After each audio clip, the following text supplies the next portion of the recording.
Assalamualaikum warahmatullahi wabarakatuh. Alhamdulillah puji syukur kita untuk atas kehadiran Allah Subhanahu wa taala yang mana memberikan kita kesempatan dan kesehatan serta nikmat hidup sampai saat sekarang ini. Perkenalkan, nama saya Alek Putra dengan NIM 21042110. Kembali lagi pada mata perkuliahan administrasi pertanahan, tepatnya pada pertemuan ketiga. Kali ini saya akan coba membahas materi mengenai pendaftaran tanah di Indonesia. Baiklah, langsung saja masuk ke materinya, yaitu yang pertama mengenai konsep. Konsep pendaftaran tanah di Indonesia itu diatur dalam Undang-Undang Pokok Agraria atau disingkat dengan UUPA, tepatnya nomor 5 tahun 1960, pasal 19. Kemudian dilaksanakan dengan peraturan pemerintah nomor 10 tahun 1961 yang berlaku selama 27 tahun. Dan kemudian peraturan tersebut diganti dengan peraturan pemerintah nomor 24 tahun 1997 sebagai revisi atas peraturan pemerintah nomor 10 tahun 1961 itu, yang mana berlaku efektif sejak tanggal 8 Oktober 1997.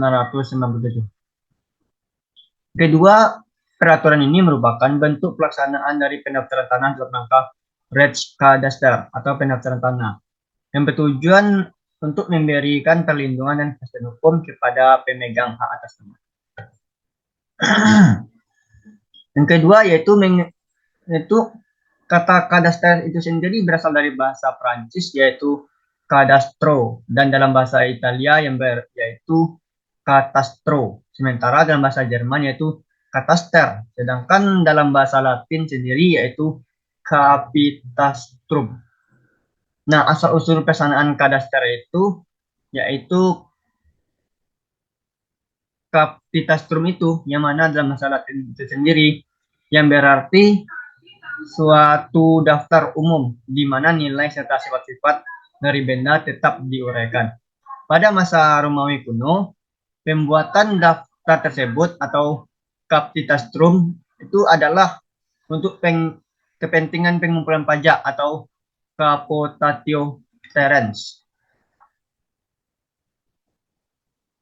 Berikut adalah pengertian dari pendaftaran tanah dalam peraturan pemerintah nomor 24 tahun 1997.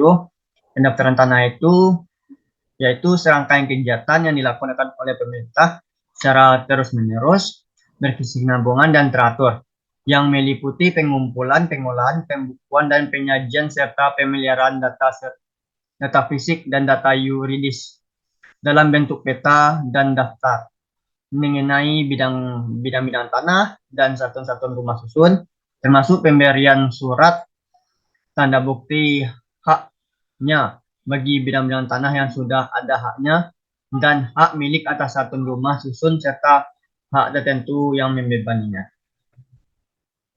Berikut ada unsur pendaftaran tanah. Yang pertama yaitu adanya serangkaian kegiatan.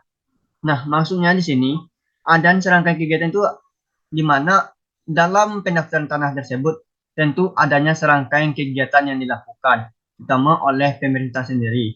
Nah, yang kedua itu dilakukan oleh pemerintah. Nah, pendaftaran tanah itu tentunya dilakukan oleh pemerintah, tidak mungkin oleh lembaga-lembaga swasta lainnya, karena ini berkaitan dengan tanah nasional gitu, tanah masyarakat Indonesia yang harus didaftarkan kepada pemerintah. Yang kedua, secara terus-menerus dan berkesinambungan. Nah, pendaftaran tanah ini harus dilakukan secara terus-menerus dan berkesinambungan. Yang keempat itu secara teratur. Nah, maksudnya di sini pendaftaran tanah tersebut harus sesuai dengan peraturan perundang-undangan yang berlaku mengenai pendaftaran tanah itu sendiri. Dan yang kelima, bidang-bidang tanah dan satuan rumah susun. Nah, dalam pendaftaran tanah tersebut harus ada bidang-bidang tanah atau satuan rumah susun yang menjadi objek gitu, yang menjadi benda atau bentuk objek lah gitu, yang merupakan objek untuk didaftarkan. Dan yang keenam itu pemberian surat tanda bukti hak. Nah, setelah tanah itu didaftarkan atau satu rumah susun didaftarkan, maka pemerintah wajib memberikan surat tanda bukti hak dan biasanya itu berupa sertifikat rumah. Dan yang ketujuh atau yang terakhir itu hak-hak tertentu yang membebaninya. Nah, adanya hak tertentu yang membebani dari pendaftaran tanah itu sendiri. Nah, di mana maksudnya di sini ketika tanah atau suatu objek seperti rumah, bangunan itu telah didaftarkan dan diberi surat tanda bukti, maka adanya hak tertentu yang membebani masyarakat itu sendiri. Mungkin seperti untuk pembayaran pajak bumi dan bangunan. Sistem pendaftaran tanah. Nah, dalam pasal 19 Undang-Undang Pokok Agraria dan menurut AP Perlindungan tahun 1998, ciri-ciri khusus sistem pendaftaran tanah itu ada yang pertama yaitu torrent system namanya.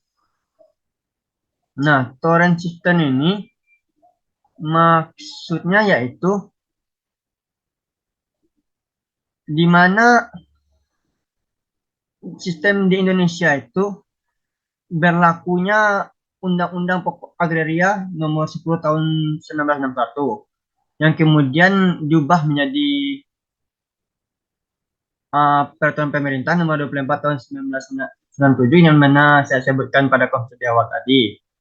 Nah, maka dari itu berlakulah sistem torrent system ini di Indonesia. Yang mana torrent system ini juga digunakan di seluruh Asia.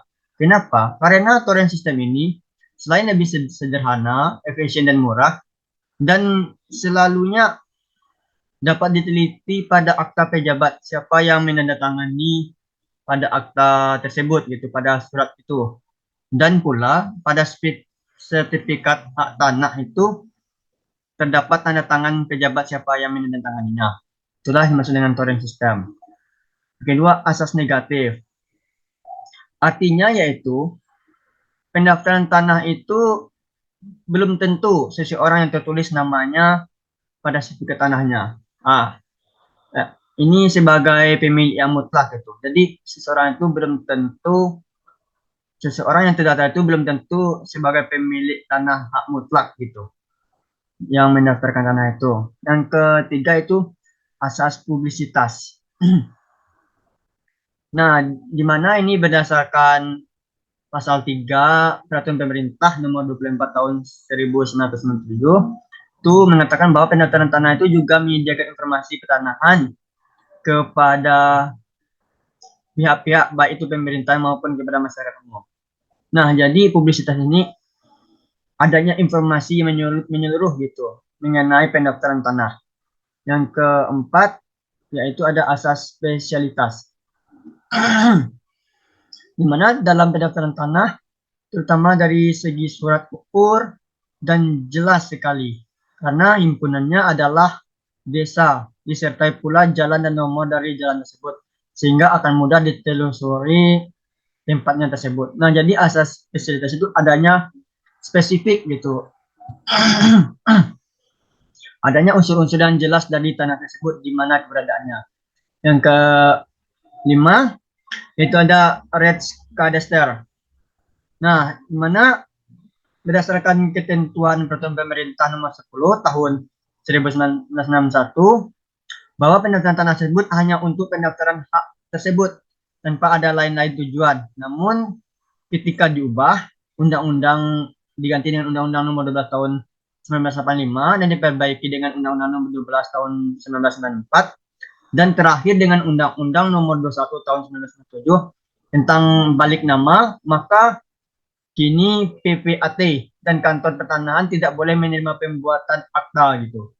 Tanah PPAT dan penerbitan sertifikat tanah sebelum dibayar pajak balik dan biaya balik nama tersebut. Nah, jadi Res Kadastra ini maksudnya kantor PPAT dan kantor pertanahan itu tidak boleh menerima pembuatan akta tanah gitu dan penerbitan sertifikat tanah sebelum dibayar pajak balik nama dan biaya balik nama tersebut gitu. Jadi tidak boleh membuat akta baru sebelum pembayaran dilakukan, baik itu pembayaran pajak balik nama atau biaya balik nama tersebut.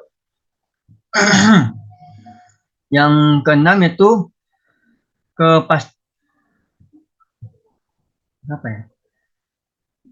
keenam itu kepastian hukum. Nah, di mana adanya kepastian hukum dalam sistem pendaftaran tanah itu adanya kepastian hukum yang jelas dalam pendaftaran tanah, maka tidak adanya kecurangan atau ketimpangan atau penyelewengan hak gitu dan wewenang dalam sistem pendaftaran tanah.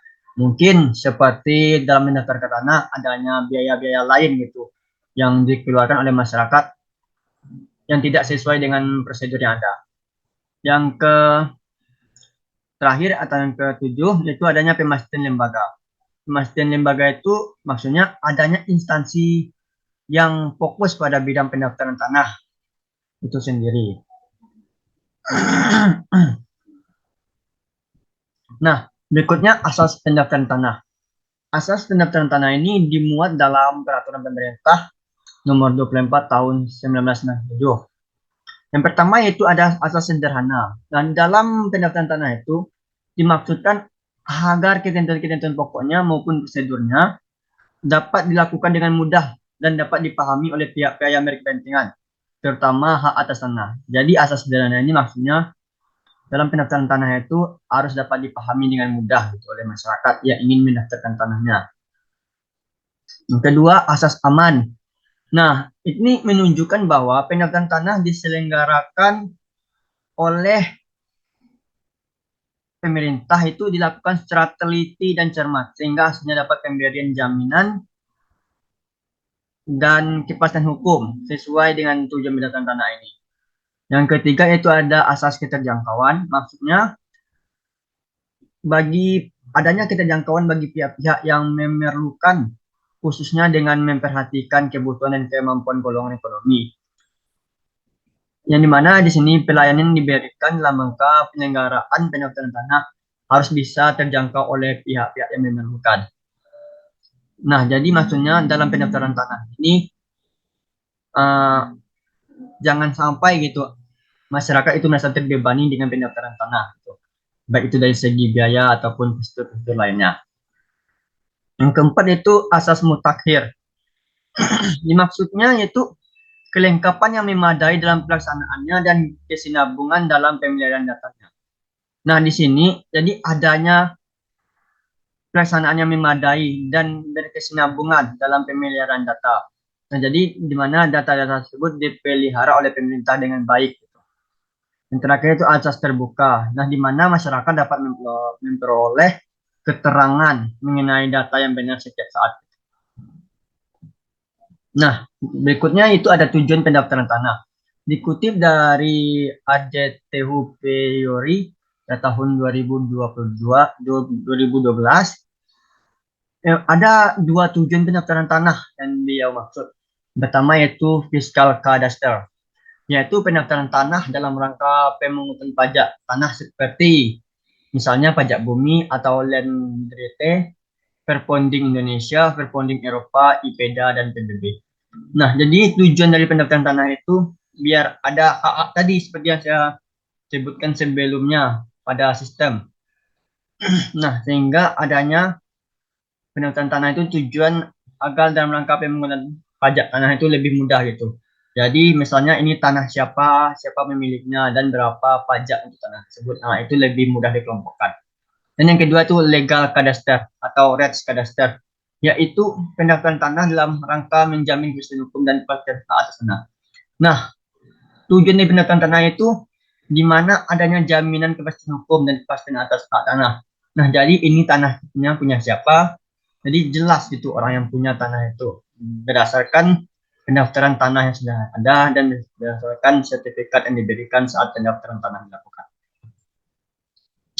Sementara itu, tujuan menurut peraturan pemerintah nomor 24 tahun 1997, yang pertama itu untuk memberikan kepastian hukum dan perlindungan kepada pemegang hak atas suatu bidang tanah, suatu rumah susun dan hak-hak lain yang terdaftar, agar dengan mudah dapat membuktikan dirinya sebagai pemegang hak yang bersangkutan.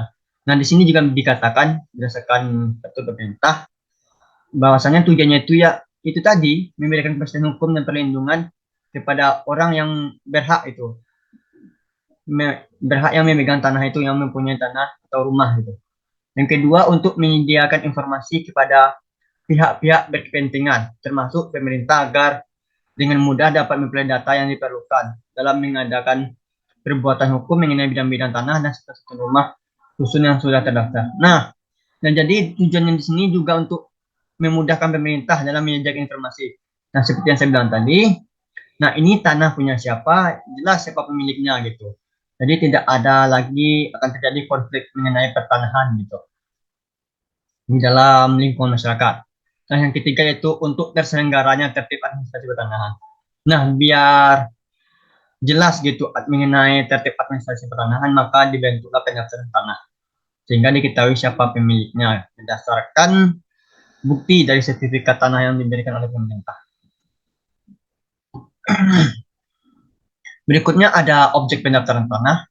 Menurut pasal 9 Peraturan Pemerintah Nomor 24 Tahun 1997, ada beberapa objek pendaftaran tanah. Pertama itu hak milik, yang kedua hak guna usaha, yang ketiga hak guna bangunan, yang keempat hak pakai, yang kelima hak tanah hak pengelolaan, yang keenam tanah wakaf, yang ketujuh hak milik atas satuan rumah susun, yang kedelapan hak tanggungan, yang kesembilan itu tanah negara. Itulah objek-objek dari pendaftaran tanah berdasarkan pasal 9 Peraturan Pemerintah Nomor 24 Tahun 19. Baiklah, mungkin sekian penjelasan materi yang dapat saya sampaikan. Jika ada kesalahan dalam penyampaian kata atau kesalahan dalam materi, saya mohon maaf, mungkin bisa diperbaiki bersama atau ada koreksi gitu. Nah, jika ada kesalahan, saya mohon maaf. Mungkin sekian. Saya sudah dengan wabillahi taufiq wal hidayah. Wassalamualaikum warahmatullahi wabarakatuh.